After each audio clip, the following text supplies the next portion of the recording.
بسم الله الرحمن الرحيم وجوه يومئذ ناظرة إلى ربها ناظرة. پہلا سوال میں حضرت مولانا حضرت ابراہیم بھٹی صاحب سے کرنا چاہوں گا. کیا دیوبند حضرات کے عقائد قرآن و سنت سے نزدیک تر ہیں؟ ان الحمد للہ والصلاة والسلام علی رسول اللہ وبعد.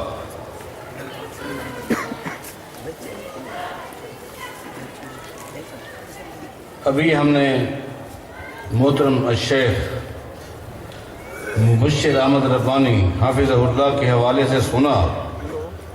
ان کی درخواست آپ بھائیوں تک پہنچ چکی ہے. ہم دل کی گہرائی سے ان کے لیے دعا کرتے ہیں اللہ تعالیٰ انہیں صحت کاملہ عطا فرمائے تاکہ وہ پہلے کی طرح سب صالحین کے اسٹیج کی زینت بنے رہیں. اللہ تعالیٰ پہلے سے بھی زیادہ اللہ تعالیٰ ان سے کام لے.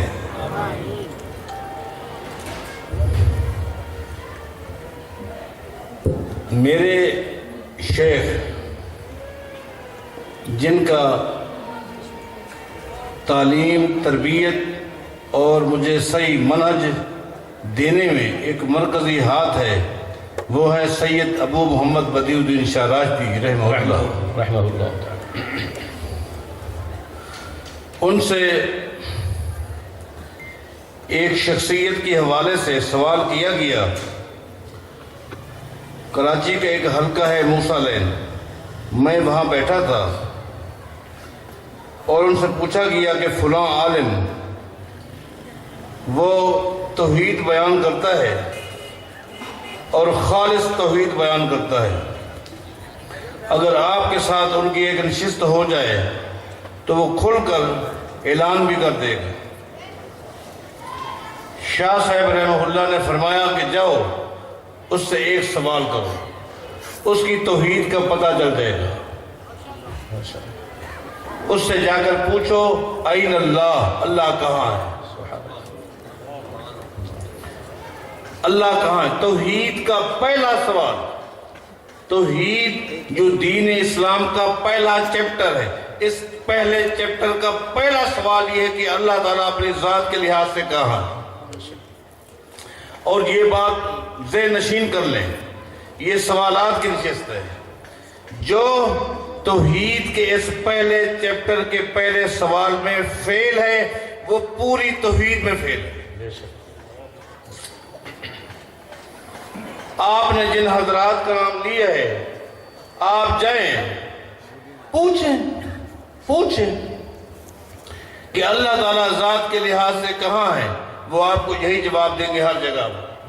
یہی ہے نا جی, اس کے علاوہ کوئی دوسرا جواب ہے نہیں, جبکہ یہ جواب غلط ہے. آپ دیکھیں کہ نبی علیہ السلام کے پاس ایک صحابی آئے, آ کر عرض کی میں نے منت مانی تھی, نظر مانی تھی کہ میں کسی غلام کو یا لونڈی کو آزاد کروں گا. میرے پاس لونڈی موجود ہے لیکن اس کی توحید کا پتہ نہیں چل رہا, عقیدے کا پتہ نہیں چل رہا کہ توحید اس کے پاس ہے کہ نہیں. نبی علیہ السلام نے پوچھا کیا وجہ ہے؟ اس صحابی نے کہا کہ اس لیے کہ وہ بول نہیں سکتے. سن لیتی ہے, بول نہیں سکتی. جب بول نہیں سکتی مجھے کیسے پتہ چلے گا اس کے عقیدے کا؟ نبی علیہ السلام نے فرمایا کہ میرے پاس لے کر آئے. نبی علیہ السلام نے اس لونڈی کے عقیدے کو معلوم کرنے کے لیے, عقیدے کو مجھ سے سوال ہوا عقیدے کا, عقیدہ پوچھنے کے لیے نبی علیہ السلام نے اس لونڈی سے کہا این اللہ, جی این اللہ, اللہ کہاں ہے؟ فاشارت الی السماء, اس نے آسمان کی طرف اشارہ کیا. اس کے بعد نبی علیہ السلام نے اپنے بارے پوچھا من انا, میں کون ہوں؟ اس نے آسمان کی طرف اشارہ کیا، نبی علیہ السلام کی طرف اشارہ کیا۔ اس کا معنی یہ بنتا ہے انت رسول اللہ، آپ اللہ کے رسول ہیں۔ نبی علیہ السلام نے فرمایا بھائی آتے کہا فَإِنَّهَا مُؤْمِنَةٌ، اس کو آزاد کر دو، یہ مومنہ ہے۔ ایمان عقیدہ معلوم کرنے کے لیے یہ پہلا سوال ہے۔ یہ حضرات قابل رحم ہے، قابل ترس ہے، اس لیے کہ یہ پہلے سوال میں ہی فیل ہے۔ ان کو پہلے تیاری کروائیں، ضمنی امتحان کی، پاس ہو جائے تو ٹھیک ہے، ابھی تک فیل ہے۔ بھٹی صاحب سوال ہے، بعض علماء اہل حدیث تعویذ کے جواز کے قائل ہیں اور بعض اسے شرک قرار دیتے ہیں، درست موقف کون سا ہے؟ تعویذ عربی کا لفظ ہے، عوض یعوذ تعویذاً، باب تفعیل سے مصدر ہے، جس کا معنی ہے اللہ تعالیٰ کی پناہ میں آنا، شیطان سے اپنے آپ کو بچانا۔ یہ جائز ہے۔ تعویذ کا مطلب یہ ہے کہ اللہ تعالیٰ سے درخواست کرنا، اللہ تعالیٰ کی پناہ میں آنا، یہ تو ہے۔ آپ قرآن کریم پڑھتے ہیں، سب سے پہلے کیا پڑھتے ہیں؟ اعوذ باللہ من الشیطان الرجیم۔ یہ اعوذ کیا ہے؟ اعوذ کا معنی کیا ہوتا ہے؟ یہ اعوذ اسی سے عوض یعوذ تعویذ۔ اللہ تعالیٰ خود فرماتا ہے اذا قرأت القرآن فاستعذ باللہ، جب بھی قرآن کریم پڑھو تو پہلے شیطان مردود سے اللہ تعالیٰ کی پناہ میں آؤ، اللہ تعالیٰ سے اللہ کی پناہ طلب کرو، اللہ کی پناہ طلب کرو۔ یہ تو جائز ہے، لیکن سوال یہ ہے کہ تعویذ کا معنی تو سمجھ آ گیا، صحیح ہے، اس کی جائز شکل کیا ہے؟ جائز شکل یہ ہے، جامع ترمذی کی حدیث ہے، ایک صحابی نے نبی علیہ السلام سے پوچھا عوذنی تعویذاً، اے اللہ کے نبی مجھے تعویذ سکھلائیے، مجھے تعویذ سکھلائیے، تعویذ بتائی۔ نبی علیہ السلام نے دعا بتائی، یہ پڑھا کرو، یہ تعویذ ہے۔ لہذا یہ دعائیں صبح شام کے اذکار، یہ تعویذ ہے۔ ذکر اذکار، اٹھتے بیٹھتے، یہ اذکار جو ہیں یہ تعویذات ہیں۔ البتہ جو لکھنا ہے اور گلے میں لٹکانا ہے یا کسی اور جگہ لٹکانا ہے، نبی علیہ السلام سے نہ یہ قولاً ثابت ہے نہ فعلاً ثابت ہے۔ سوال ہے بھٹی صاحب، گورنمنٹ کی طرف سے نہری پانی دیا جا رہا ہے، گورنمنٹ نے جو سائز دیا ہے، کچھ لوگ سائز کو توڑ کر زیادہ پانی نکالتے ہیں، یہ حلال ہے یا حرام ہے؟ دیکھیں، کسی بھی ریاست کے قوانین کا احترام ضروری ہے۔ عوام کو چاہیے کہ وہ ریاست کے قوانین کا احترام کرے جب تک کہ وہ قوانین کھلے لفظوں میں شریعت سے نہ ٹکرائے۔ لہذا امن کی ایک شکل ہے کہ گورنمنٹ قانون بناتی ہے کہ کس کو کیا حق ملنا ہے۔ آپ کو 1 گھنٹہ ملا ہے، آپ 1 گھنٹہ ہی استعمال کریں، اس سے زائد آپ کے بھائی کا حق ہے، آپ اپنے بھائی کا حق نہ لیں، شرعاً یہ ناجائز ہے اور یہ ظلم کے زمرے میں بھی آتا ہے۔ اس طریقے سے آپ غاصب بھی بن جائیں گے، پھر آپ کی کمائی پر بھی اس کا اثر پڑے گا، اس سے احتراز کرنا چاہیے۔ بھٹی صاحب سوال ہے کہ ہم نے تو سنا تھا عقیدہ قرآن سے اور عمل سنت سے لینا چاہیے، جبکہ آپ لوگ عقیدہ بھی حدیث سے ثابت کرتے ہیں، اس کی کیا دلیل ہے؟ کہ قرآن و حدیث کو تقسیم نہیں کرنا چاہیے، چاہے وہ عقیدے کا باب ہو، عمل کا ہو، اخلاقیات کا ہو، یہ دونوں ایک ساتھ چلیں گے، دونوں ایک ساتھ چلیں گے۔ یہ تقسیم تو جن لوگوں نے کی ہے، ہمارا ان کے ساتھ اختلاف ہے۔ نبی علیہ السلام نے معاذ بن جبل رضی اللہ تعالیٰ عنہ کو یمن بھیجا، کیا فرمایا؟ فرمایا کہ ان اول ما تدعوہ الیہم، ان اول ما تدعوہم الیہ ان یوحد اللہ۔ معاذ تو یمن جا رہا ہے، سب سے پہلے ان کو توحید کی دعوت دے دی۔ نبی علیہ السلام کی حدیث کو لے کر گئے اور سب سے پہلے توحید کی دعوت دی، سب سے پہلے توحید کی دعوت دی۔ یہ کس نے کہا؟ لہذا قرآن و حدیث سے ہی عمل بھی لیں گے، اخلاقیات بھی لیں گے، دونوں ایک ساتھ چلیں گے، ان کو الگ کسی میدان میں نہیں کیا جا سکتا۔ کہ اگر کوئی طلاق دینے کے بعد یہ کہے کہ میں طلاق دیتے وقت ہوش میں نہیں تھا، ایسی طلاق کے بارے میں کیا حکم ہے؟ عام طور پر یہ بات کہی جاتی ہے، یقیناً کہی جاتی ہے، اور کہ میں ہوش میں نہیں تھا، لیکن دیکھنے میں یہی آیا ہے کہ وہ ہوش میں ہوتا ہے۔ اب رجوع کرنے کے لیے اسے یہی ایک راستہ ملتا ہے۔ اگر واقعی وہ بے ہوش تھا، واقعی قرائن سے یہ بات اگر ثابت ہو جائے، قرائن سے کیسے، باقی اس کے کام بھی بے ہوشی والے ہوں گے۔ وہ کپڑے نہیں پہنے گا، شلوار کو سر پہ رکھ لے گا، قمیض کو نیچے لے لے گا، قمیض الٹی پہن لے گا، کوئی تو کام پاگلوں والا کرے، سارے کام اس کے سمجھداری والے ہیں۔ ایک طلاق کا مسئلہ ہے، وہ پاگل ہو گیا۔ یہ سب جھوٹ ہے، بے وقوف بنانے کے لیے یہ کچھ کہا جاتا ہے۔ اگر یقیناً قرائن سے ثابت ہو جائے کہ وہ بے وقوف تھا تو طلاق نہیں ہوتی، پھر تو طلاق نہیں ہوتی، لیکن ہوش میں تھا تو طلاق ہو گئی، چاہے پورے ملک کے مفتی فتویٰ دیتے۔ کہ قسطوں کے کاروبار کے حوالے سے بالتفصیل وضاحت فرما دیں، اگر جائز ہے تو کس شرائط کی بنیاد پر جائز ہے؟ دیکھیں، دین اسلام میں کاروبار کی ترغیب دلائی گئی ہے، کاروبار کو بڑا اچھا سمجھا گیا ہے، بڑا بابرکت پیشہ ہے تجارت۔ آپ نقد بھی کاروبار کر سکتے ہیں، احادیث سے ثابت ہے۔ آپ نقد کاروبار کرتے ہیں، یہ بھی ثابت ہے۔ آپ ادھار بھی کاروبار کر سکتے ہیں، ادھار بھی کر سکتے ہیں، یہ بھی ثابت ہے۔ لیکن اگر ادھار کی وجہ سے قیمت زیادہ لیتے ہیں اور نقد کی وجہ سے کم لیتے ہیں تو شرعاً یہ جائز نہیں ہے، کیونکہ وہ جو زائد پیسے لیے گئے ہیں وہ نفع نہیں ہے بلکہ ادھار کی وجہ سے لیا گیا ہے۔ اس کی دلیل یہ ہے کہ جیسے جیسے ادھار لمبا ہوتا ہے نفع اس کا بڑھتا ہے۔ یہ کون سا نفع ہے؟ اگر آپ کہتے ہیں کہ موٹر سائیکل 6 مہینے کی قسطیں کر لیں تو وہ کہے گا 70,000، آپ کہیں گے نہیں 1 سال کی قسطیں کر لیں، وہ کہے گا 90,000، یہ قسطیں 2 سال کی کر لیں۔ یہ قیمت جو بڑھ رہی ہے کس کی وجہ سے؟ ادھار کی وجہ سے، ادھار کی وجہ سے۔ کل قرض جر منفعۃ فہو الربا، جو قرض نفع لے کر آئے، نبی علیہ السلام فرماتا ہے یہ سود میں داخل ہے۔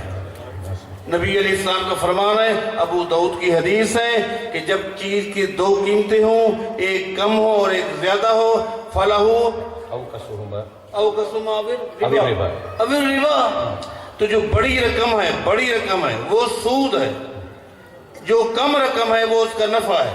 لہذا 2 رقمیں، نقد کی قیمت الگ ہے، ادھار کی الگ، یہ شرعاً بالکل ناجائز ہے بلکہ سود کے زمرے میں آتا ہے۔ یہ چند دن پہلے ہماری جماعت کے ایک ممتاز عالم دین ہیں مولانا محمد بن عبدالسلام بھٹوی صاحب حافظہ اللہ تعالی، علمی شخصیت ہیں، ان کا ایک بہترین کلپ آیا ہے اس نقد ادھار کے اوپر، اس کو آپ سن لیں، آپ کو پتہ چل جائے گا اس کی حقیقت کیا ہے۔ پوچھتا ہے 12 ربیع الاول کو میلاد منانا بدعت ہے، یہ آپ کی سالانہ کانفرنس کس حدیث سے ثابت ہے؟ ہم بھی تو محفل میں نعت اور درود پڑھتے ہیں، کیا یہ جرم ہے؟ وہاں دن کا تعین ہے اور اس کے ساتھ عقیدہ وابستہ ہے۔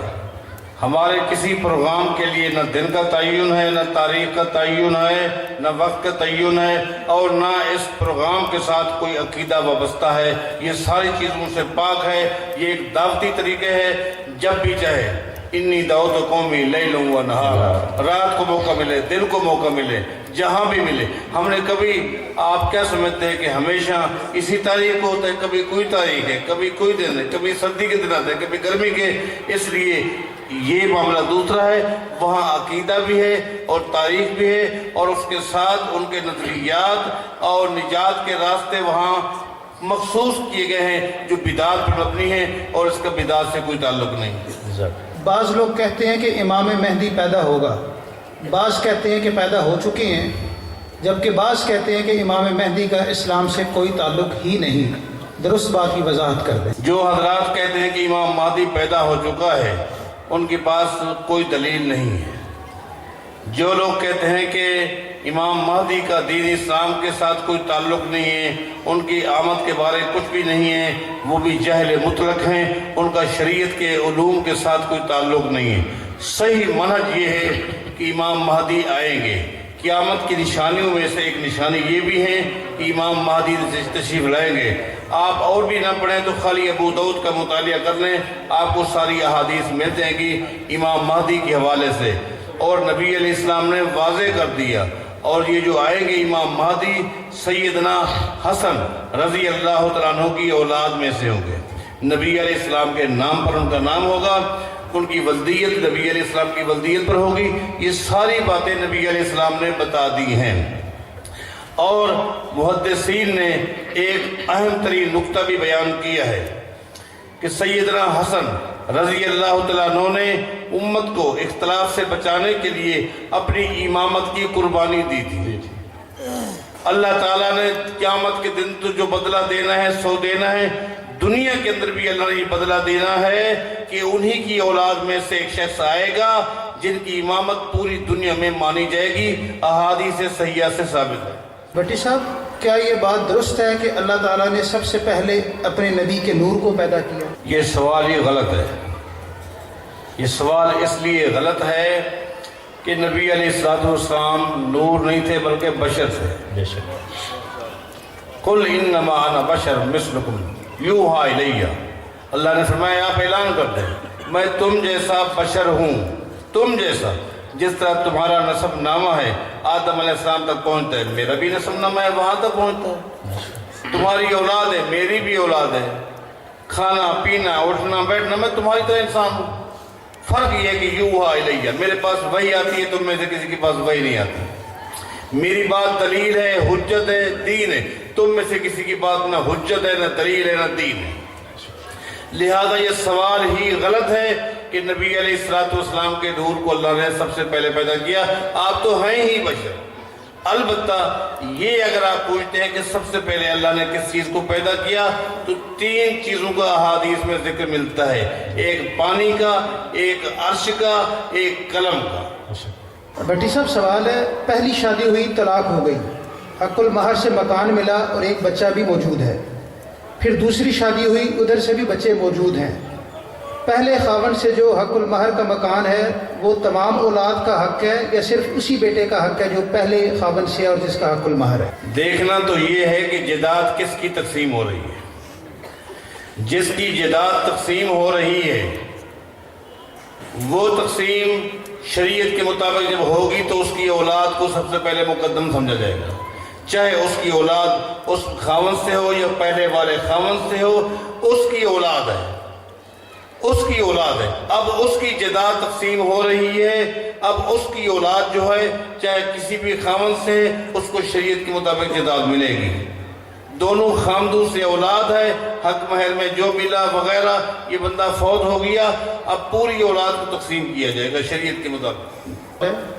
کہ حضرت میں دوسری شادی کرنا چاہتا ہوں لیکن میری والدہ راضی نہیں ہے، کیا اس صورتحال میں والدہ کی نافرمانی کر سکتا ہوں؟ شرعی لحاظ سے دلیل دیں۔ پہلی بات یہ ہے کہ قرآن کریم میں اللہ تعالیٰ نے 4 تک نکاح کا اختیار دیا ہے اور ساتھ یہ بھی کہہ دیا فَإِنْ خِفْتُمْ أَلَّا تَعْدِلُوا فَوَاحِدًا، اگر عدل و انصاف کا ڈر ہے، خوف ہے، تو پھر آپ اکتفا کریں ایک ہی پر۔ دوسری بات یہ ہے کہ والدین کی فرما برداری کا دین اسلام میں بہت اہم ترین ایک چیپٹر ہے، حتیٰ کہ سیدنا عمر نے اپنے بیٹے عبداللہ سے فرمایا، جن کی حد درجہ اپنی بیوی کے ساتھ محبت تھی اور بیوی کی بھی محبت تھی، عبداللہ نے آ کر نبی علیہ السلام سے کہا محبت حد درجہ ہے لیکن والد کہتے ہیں طلاق دے دو، نبی علیہ السلام نے فرمایا طلاق دے دو، جبکہ وہ نکاح میں تھی، والد نے کہا عبداللہ نے طلاق دے دی، تو والدین کی حیثیت یہ ہے۔ لیکن اگر آپ سمجھتے ہیں کہ والدین اس لیے منع کر رہے ہیں، ان کے مقاصد کچھ اور ہیں، نظریات کچھ اور ہیں، عقائد کچھ اور ہیں اور غلط لائن پہ وہ جا رہے ہیں، اس شکل میں لا طاعۃ لمخلوق فی معصیۃ الخالق، جہاں اللہ تعالیٰ کی نافرمانی ہوتی ہے وہاں مخلوق کی بات نہیں مانی جائے گی۔ اگر معاملہ عقیدے کا ہے، عقیدے کو بیس بنا کر اگر وہ چاہتے ہیں کہ نہیں تو شادی مت کر، فلاں مت کر، اور آپ کو کسی اور طرف لے جانا چاہتے ہیں، اس شکل میں تو ان کی آپ اطاعت نہ کریں۔ بصورت دیگر آپ دیکھیں کہ والدین جو کہتے ہیں ہر درجہ کوشش کریں کہ آپ والدین کو راضی کریں۔ بیمہ پالیسی رکھنا کیسا ہے؟ اکثر لوگ یہ پالیسی رکھتے ہیں، شرعی حیثیت بتائیں۔ دیکھیں شرعاً یہ ناجائز ہے، اس لیے کہ اس میں عقیدہ جو ہے، عقیدہ ہے، عقیدے کے خرافات کے جتنے بھی پہلو ہیں وہ سارے بیمہ پالیسی کے اندر آ جاتے ہیں۔ کمپنی کی سوچ کچھ اور ہوتی ہے، بیمہ کے حوالے سے مثلا ایک نوجوان آدمی جاتا ہے، اس کی بیمہ کے لیے ترتیب کوئی ان کی اور ہوتی ہے، ایک بوڑھا ہم جیسا جاتا ہے اس کی ترتیب کچھ اور ہوتی ہے، میری ترتیب نہیں چلیں گے، کیونکہ ان کا ذہن ہے یہ تو 60 سال کا ہے، یہ تو بہت مرنے والا ہے، اس کی لمبی کیا ہوگی، 20 سال کا جائے گا، یعنی گویا کہ ان کا خدائی دعویٰ ہے، گویا کہ ان کے بیمہ پالیسی کی کمپنی کا عقیدہ ہے کہ یہ پہلے مرے گا وہ بعد میں مرے گا، حالانکہ ایسا تو نہیں ہے، دادا لکڑی کے سہارے چل رہا ہے، پوتے کا جنازہ جا رہا ہے۔ اسی طرح گاڑیوں کے حوالے سے، ہر چیز کے حوالے سے ان کا نظریہ ہی باطل ہے، اس لیے ناجائز ہے، حرام ہے۔ بھٹی صاحب سوال ہے، آج کل اہل حدیث مولوی تصویر والے اشتہار بنواتے ہیں، اگر یہ اشتہار مسجد میں لگا ہو تو کیا وہاں نماز ہو جائے گی؟ اور جلسہ تلاوت اور دوران خطبہ تصاویر بنا کر داد لینا، کیا یہ ریاکاری نہیں ہے؟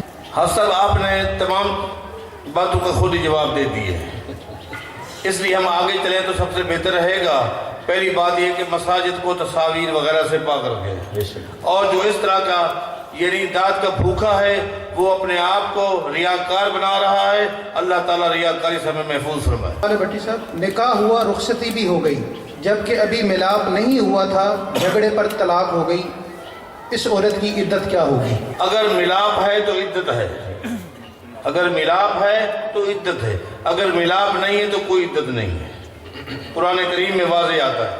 اگلا سوال ہے، اگر عذاب قبر برحق ہے تو وہ لوگ کیا بچ جائیں گے جن کو جلا دیا جاتا ہے یا جو سمندر میں ڈوب جاتے ہیں، کیا ان کو عذاب قبر ہوگا اور کس طرح ہوگا؟ سب سے پہلی بات تو یہ ہے کہ قبر کے بارے جو ہمارا ایک تصور ہے وہ غلط ہے۔ بات یہ ہے کہ انسان مر گیا، اب ہمارے سامنے اس کا وجود ختم ہو گیا ہے، یا مٹی ہو گیا ہے، یا راکھ ہو گئی ہے، یہ جانور کھا گئے، پرندے کھا گئے، لیکن اللہ کے علم میں ذرہ ذرہ ہے۔ اللہ تعالیٰ نے کیسا اس شخص کے ان تمام ذرات کو جمع کیا تھا، یاد نہیں ہے؟ صحیح بخاری کی حدیث نہیں پڑھتے رہتے، سنتے رہتے۔ اللہ کے علم میں ہر چیز ہے، اور جو چیز اس کا ذرہ ذرہ جہاں ہے، جس کنڈیشن میں ہے، جس جگہ ہے، وہی اس کی جگہ قبر ہے، اور وہی اس کا سلسلہ عذاب کا یا ثواب کا چل رہا ہے۔ اولاد زیادہ ہونے کی صورت میں کیا وقفہ کرانا جائز ہے؟ نہیں، یہ ناجائز ہے۔ عقیدہ یہ ہونا چاہیے کہ رازق ایک اللہ ہے، رازق ایک اللہ ہے۔ جب بچہ ماں کے پیٹ میں ہوتا ہے اس کا رزق وہاں لکھ دیا جاتا ہے، جب اس کا رزق لکھ دیا گیا، آپ کو ٹینشن کس چیز کی ہے؟ اگر آپ زیادہ بچوں سے پریشان ہیں تو ان کو مدارس بھیج دو، مدارس پریشان نہیں ہوتے، آپ وہاں ترتیب کو جاری رکھیں۔ دیکھیں یہ منصوبہ، یہ روک کرنا نبی علیہ السلام کا فرمان ہے، صحیح مسلم کی حدیث ہے، ذالک الوعد الخفی، یہ وعد الخفی ہے۔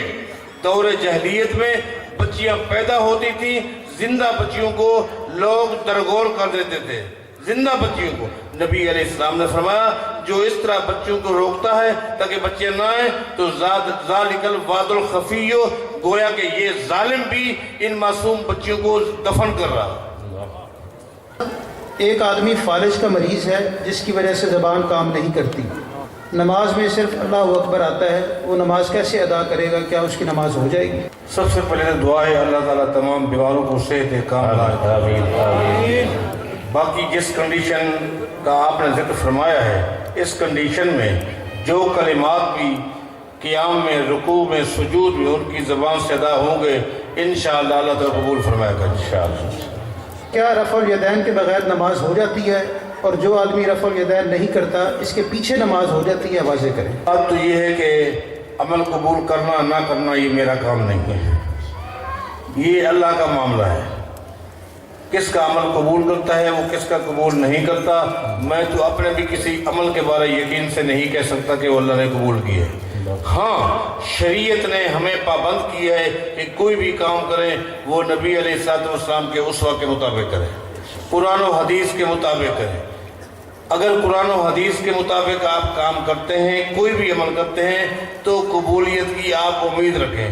اگر قرآن و حدیث کے مطابق آپ کوئی کام نہیں کرتے تو قبولیت کی امید بھی نہ رکھیں۔ نبی علیہ السلام کی پوری زندگی میں مجھے کوئی ایک نماز بھی کسی ایک حدیث سے جو صحیح ہو، صریح ہو، مرفوع ہو، یہ 3 صفتیں ہیں اہل علم جانتے ہیں، حدیث مرفوع ہو، موقوف نہ ہو، صحیح ہو، ضعیف نہ ہو، صریح ہو، کنایا نہ ہو، کوئی ایک حدیث بھی مجھے نہ آج تک ملی ہے نہ کسی اہل علم نے بتائی ہے جس میں ہو کہ نبی علیہ السلام نے بغیر رفع الیدین کے نماز پڑھی ہے۔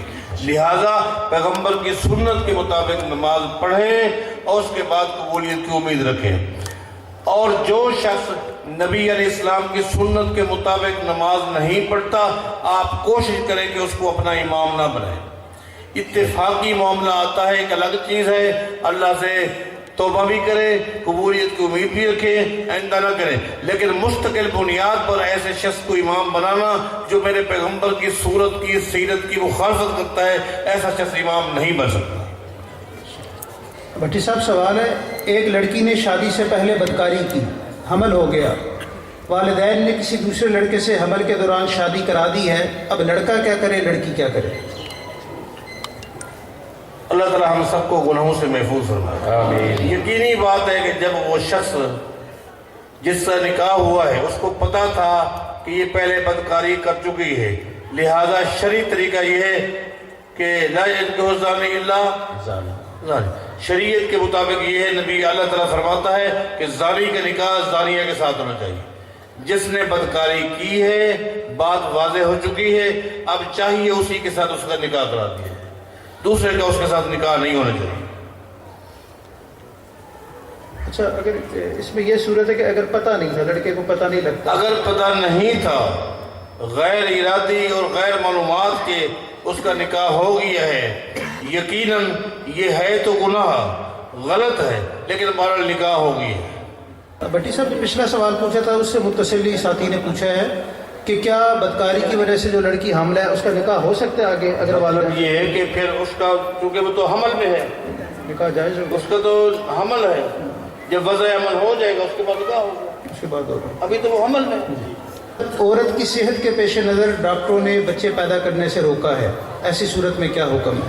اگر یہی بات ہے جس طرح آپ نے فرمایا ہے کہ ڈاکٹروں نے کہا ہے کہ آپ کی صحت کا مسئلہ ہے، اگر ایسا ہوگا تو موت واقع ہو سکتی ہے، تو یہ احتیاط ایک الگ چیز ہے، اس کا عقیدے کے ساتھ کوئی تعلق نہیں۔ اگر یہ بات نہیں بلکہ بات وہ ہے جو پہلے بتائی تھی تو پھر وہ صحیح نہیں ہے۔ اگر ڈاکٹروں نے کہا ہے آپ کی صحت کا تقاضا یہی ہے کہ تھوڑا وقفہ ہونا چاہیے تو وقفہ ہو جانا چاہیے۔ بھٹی صاحب اگلا سوال ہے، شوہر اپنی بیوی کے قریب آتا ہے، ملاقات کرتا ہے، تو کیا اس وقت وہ اپنے بچے کو دودھ پلا سکتی ہے؟ بالکل پلا سکتی ہے، کیوں نہیں پلا سکتی ہے؟ دودھ بھی پلا سکتی ہے، اپنے خاوند کو کھانا بھی کھلا سکتی ہے، خود بھی کھانا کھا سکتی ہے، یہ تو کوئی ایسی بات نہیں ہے۔ اس کنڈیشن میں وہ کھانا کھلائے گی تو یہ ہو جائے گا، پانی پلائے گی تو یہ ہو جائے گا، کچھ کھا پی لیا تو کچھ یہ ہو جائے گا، نہیں، کچھ بھی نہیں۔ ایسی کنڈیشن میں یہ سارے کام جائز ہیں، اگرچہ اس وقت اس کنڈیشن میں کسی اور چیز کی فکر نہیں ہونی چاہیے، اسی چیز کی فکر ہونی چاہیے جس کے لیے وہ جمع ہو چکے ہیں۔ اگر کوئی شخص اپنی ساس سے برائی کی ہے تو کیا میاں بیوی کا نکاح باقی رہے گا؟ انا للہ و انا الیہ راجعون۔ ساس کیا ہے؟ ماں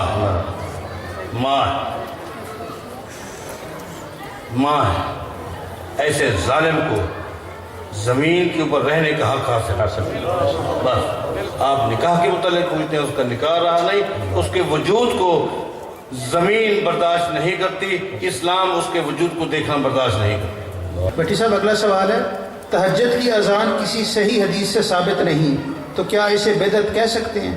بات یہ ہے کہ اذان ثابت ہے، صبح کی اذان سے پہلے اذان احادیث صحیحہ سے ثابت ہے، اس کا کوئی نام نہیں ہے۔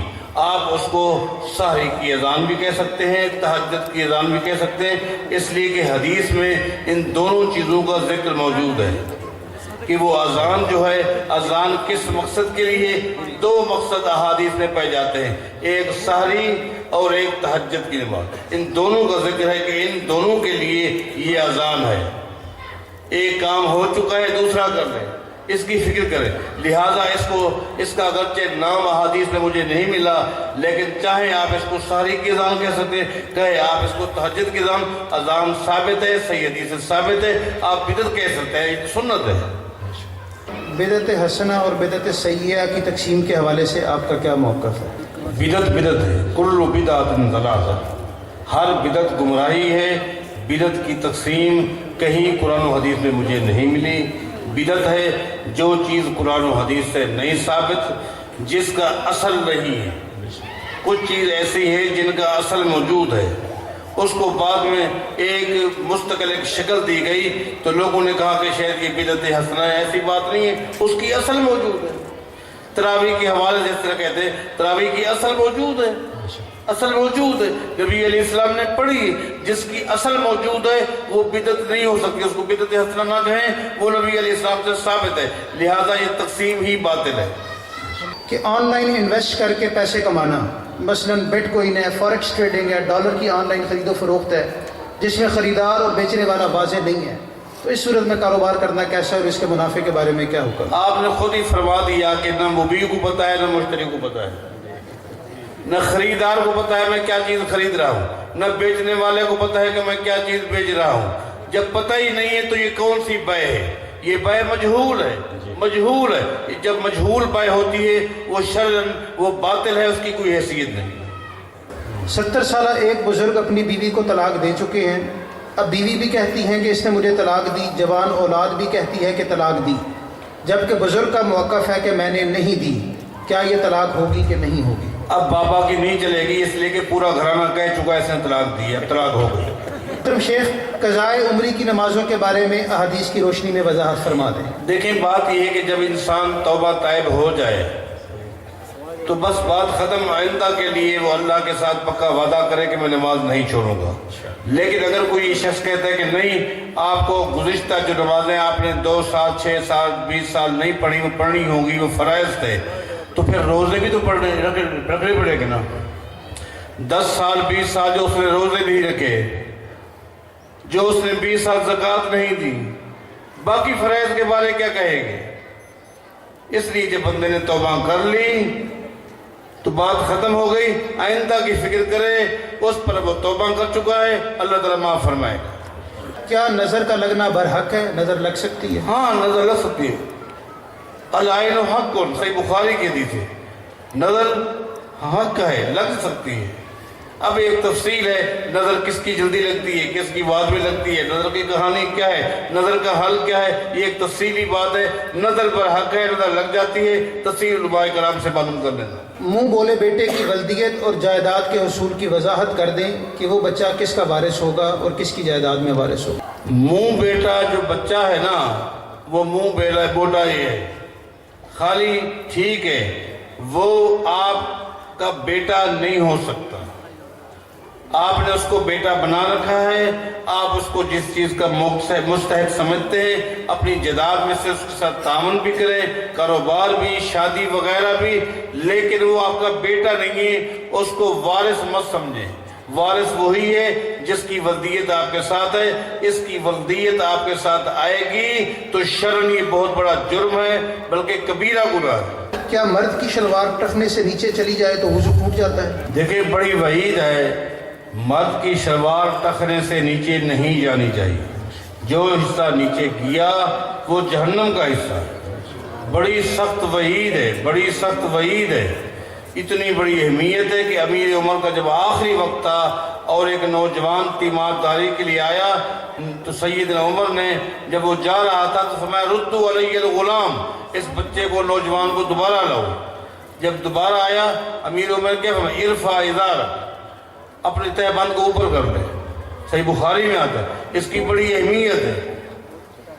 مستقل بنیادوں پر مرد کی شلوار، چادر، پینٹ ٹخنے سے اوپر ہونی چاہیے. لیکن سوال یہ ہے اگر وہ نیچے چلی جائے تو کیا وضو ٹوٹ جائے گا؟ تو وضو کے ٹوٹنے کے بارے جو حدیث ہے وہ بالاتفاق ضعیف ہے. لہذا وضو ٹوٹنے والی بات مختلف ہی ہے. میرا موقف یہ ہے کہ وضو نہیں ٹوٹتا، وہ روایت بالاتفاق ضعیف ہے. لیکن عمل جو ہے وہ یہ ہے کہ ٹخنے سے اوپر کپڑا رہنا چاہیے. کیا کوئی نوجوان اپنے والد یا والدہ سے شادی کا مطالبہ کر سکتا ہے جبکہ اکثر لوگ یا والدین اس بات کا برا مناتے ہیں؟ والدین کے آگے کبھی بھی اولاد مطالبہ نہیں کر سکتی، درخواست کر سکتی ہے۔ مطالبے مت کیا کرو، انہی مطالبوں نے تو قوم کو برباد کر دی۔ والدین کے آگے درخواست رکھو گے تو مسئلہ جلدی حل ہوگا، جب مطالبہ ہوگا یہ دھمکی ہے مسئلہ لیٹ ہو جائے گا۔ اللہ تعالیٰ کا ذکر ڈیجیٹل تسبیح یا منقا تسبیح پر کرنا جائز ہے؟ احادیث سے جب یہ بات ثابت ہے کہ اللہ کا ذکر کرو ہاتھ کے اوپر، یہ ہاتھ ہے دایاں ہاتھ، وہ بھی دایاں ہاتھ، ابو داؤد میں وضاحت موجود ہے، دائیں ہاتھ کا ذکر ہے، دائیں ہاتھ کی انگلیوں پر اللہ کا ذکر کرو اور قیامت کے دن یہی انگلیاں گواہی دے گی۔ باقی جو چیزیں ہیں اس میں سب سے بڑی جو قباحت ہے وہ ریاکاری کا پہلو آ جاتا ہے، اور ہاتھ کو اگر آپ استعمال کریں گے تو ریا سے بھی بچ جائیں گے اور سنت پہ عمل بھی ہو جائے گا۔ خلا کے بعد بچہ بچی کی پرورش کی مستقل حقدار والدہ ہوگی یا والد ہوگا؟ دیکھیں، جب میاں بیوی کے درمیان جدائی ہو جائے تو جو بچہ دودھ پی رہا ہے، معصوم بچہ ہے، اس کی تربیت ماں ہی کرے گی، خرچہ باپ دے گا، خرچہ باپ دے گا، ٹوٹل خرچہ باپ دے گا، لیکن وہ رہے گی ماں کی گود میں۔ اسلام نے اس معصوم بچے کو ماں کی گود سے بھی محروم نہیں کیا اور باپ کے اخراجات سے بھی اس کو ایک تعلق جوڑنے کی ترتیب بتائی ہے۔ سرکاری ملازم جب تک ملازمت سے وابستہ ہے وہ تنخواہ لیتا رہتا ہے، لیکن جب وہ ریٹائرڈ ہوتا ہے تو گریجوٹی یا پینشن کی شکل میں مستقل رقم وصول کرتا ہے، اس کی شرعی حیثیت کیا ہے؟ اس میں اہل علم کا شدید اختلاف ہے۔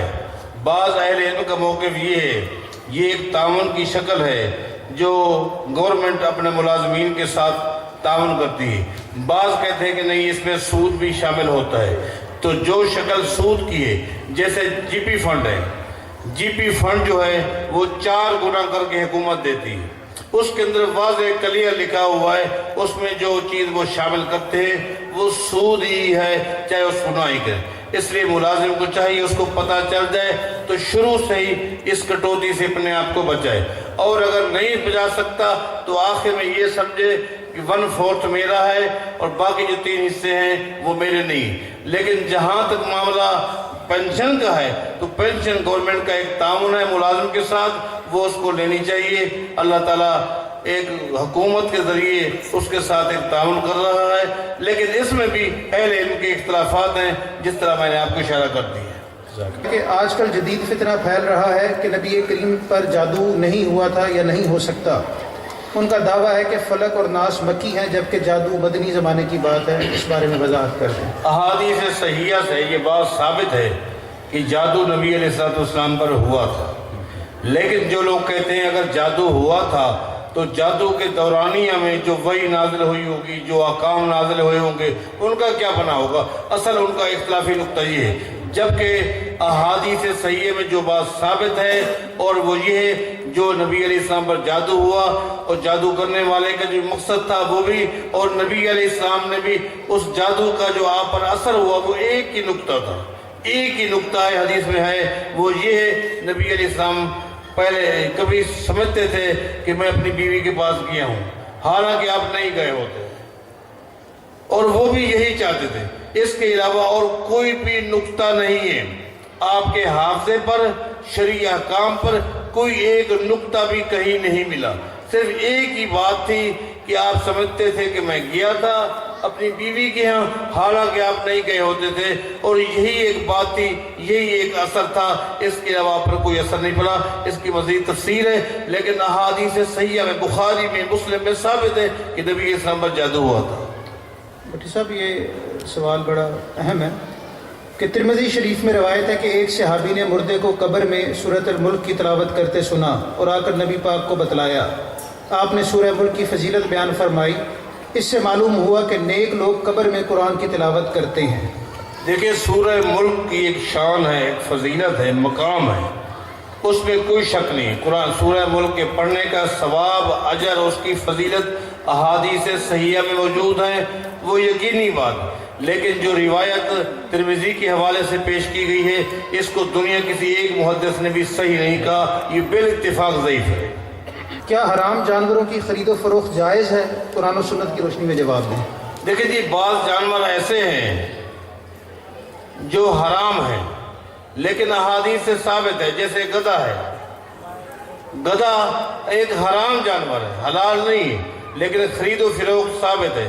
بعض جانور ایسے ہیں، موذی جانور ہیں اور درندے ہیں جن کی خرید و فروخت سے شریعت نے منع کی ہے، جیسے کتا ہے، شیر ہے، یہ درندے ہیں، ان کی خرید و فروخت سے شریعت نے بالکل واضح کلیئر منع کی ہے۔ اور جس طرح میں نے آپ کو بتایا کہ بعض جانور ایسے جو پالے بھی جاتے ہیں، جب پالے جاتے ہیں، بیچے بھی جاتے ہیں، ان کو استعمال میں بھی لایا جا سکتا ہے، جیسا کہ میں نے آپ کے گدھے کا ذکر کیا ہے۔ تو لہٰذا وہ جانور جو آپ کی ضرورت ہے اس کو آپ خرید کرتے ہیں، جو ضرورت نہیں ہے اور یہ تکلفاً وہ ناجائز ہے۔ دوسری شادی کرنے کے لیے پہلی بیوی کی اجازت لینا ضروری ہے؟ دیکھیں، بات یہ ہے، دین اسلام نے دوسری شادی کے لیے، دوسرے نکاح کے لیے پہلی بیوی کی رضا کی شرط لگائی ہی نہیں، کیونکہ کوئی بھی عورت اپنی سوکن کو برداشت نہیں کرے گی، کوئی بھی نہیں کر سکتی، لہذا اسلام میں یہ شرط ہے ہی نہیں۔ اطلاع دینے کا بھی ذکر نہیں ہے، ہاں حقوق ہے، آپ حقوق کی ادائیگی کو سمجھیں، ان کو ان کا حق دے، باقی ان سے اجازت لیں، یہ تو نہ کرنے والا پروگرام ہے۔